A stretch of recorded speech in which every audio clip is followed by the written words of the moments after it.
ہمیشہ مجھ سے یہ سوال پوچھا جاتا ہے کہ وہ من پسند چیز پر کن کیوں نہیں کہتا۔ ہم انسان ہیں نا، اس لیے یہ بات کبھی نہیں سمجھ سکتے کہ اس ایک لفظ کن کی کیا اہمیت ہے۔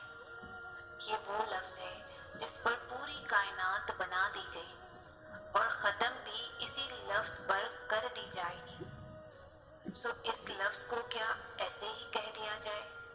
نہیں، وہ کن تب کہتا ہے جب اپنے بندے کے لیے بہترین کا وسیلہ بنا دیتا ہے، اور کبھی کبھار وہ چاہتا ہے کہ میرا بندہ میرے لیے صبر کرے۔ کیا اس کا حق نہیں کہ اس سے محبت جتائی جائے؟ کیا اس کا حق نہیں کہ اس کے لیے تھوڑا سا انتظار کر لیا جائے؟ اور ایسا تو ہو ہی نہیں سکتا کہ جو خواہش تمہاری زبان پر ہر دعا میں روا رہتی ہے وہ تمہیں نہ ملے۔ جانتے ہو، وہ دعا کی توفیق دیتا ہی تب ہے جب اس نے کن کہنا ہو، ورنہ ہمارے آس پاس کتنے ہی ایسے لوگ ہیں جو دعا بھی نہیں مانگتے، صرف یہ سوچ کر کے خدا نہیں سنتا۔ تو اگر تم اس کے کن کا انتظار کر رہے ہو تو کیسے ممکن ہے کہ کوئی بندہ اس کی بارگاہ میں جائے سسکتے ہوئے اور وہ اسے نہ سنے؟ سو بس انتظار کرو، وہ انتظار کرنے والوں کے لیے ہی معجزے کرتا ہے۔ اللہ پاک نے قرآن میں فرمایا ہے کہ تم مجھے ویسا ہی پاؤ گے جیسا میرا گمان کرو گے۔ ہم سب پڑھتے ہیں لیکن سمجھتے نہیں۔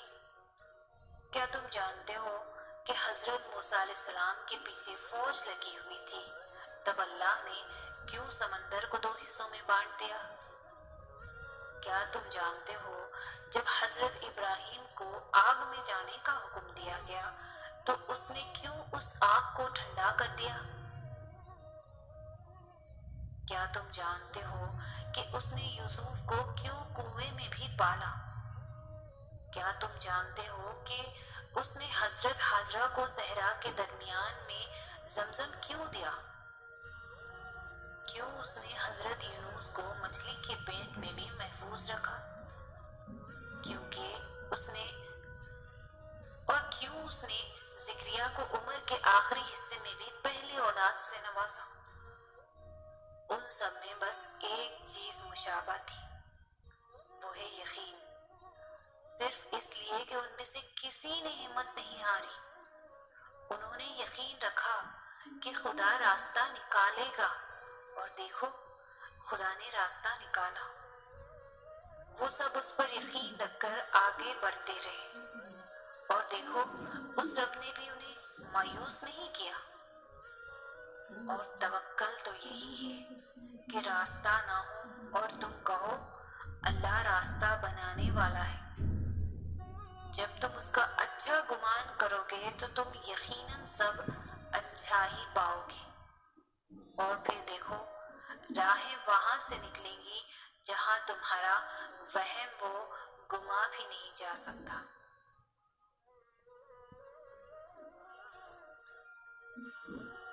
معاملات خدا کے سپرد کر دینے والوں کو پھر اپنے فیصلوں پر کبھی افسوس نہیں ہوتا۔ دکھ حد سے بڑھتا ہے تو راتوں کی نیند اڑ جاتی ہے، پھر وقت تہجد آنکھ بھلے سو جائے پر دل نہیں سوتا۔ کوئی تو بات ہے جو پس پردہ چھپی ہوئی ہے، ورنہ بلا وجہ تو کوئی بھی شخص سجدے میں گر کر زار زار نہیں روتا۔ نصیب کے بچھڑے اکثر مل جاتے ہیں، مگر جو اپنی مرضی سے رخصت ہو جائے وہ پھر کبھی واپس نہیں لوٹتا۔ انسان کے دل سے شروع ہوتا ہے بندگی کا ہر راستہ۔ دل دکھانے والوں پر وہ اپنی محبت کا دروازہ نہیں کھولتا۔ خدا کی محبت انسان کو ہر طلب سے پاک کر دیتی ہے، پھر وہ اپنی عبادات کو تسبیح کے دانوں میں نہیں پروتا۔ اس کی رضامندی کے سامنے نصیب بے بس ہو جاتا ہے۔ وہ تو بس کن کہتا ہے، وہ ہونے یا نہ ہونے کا نہیں سوچتا۔ قبولیت کا انداز مختلف ہے بس اس کا، وہ یا تو دل بدل دیتا ہے یا من پسند راہ کھول دیتا ہے، وہ معاف کر دیتا ہے، وہ تھام لیتا ہے، وہ عرش تک پہنچ جانے والی دعائیں واپس نہیں موڑتا۔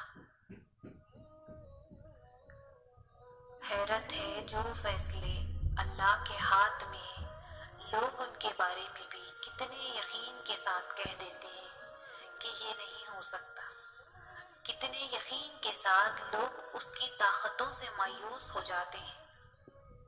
اس کی دسترس میں تو وہ بھی ہے جو تم نے نہ کبھی دیکھا ہوگا اور نہ سنا ہوگا۔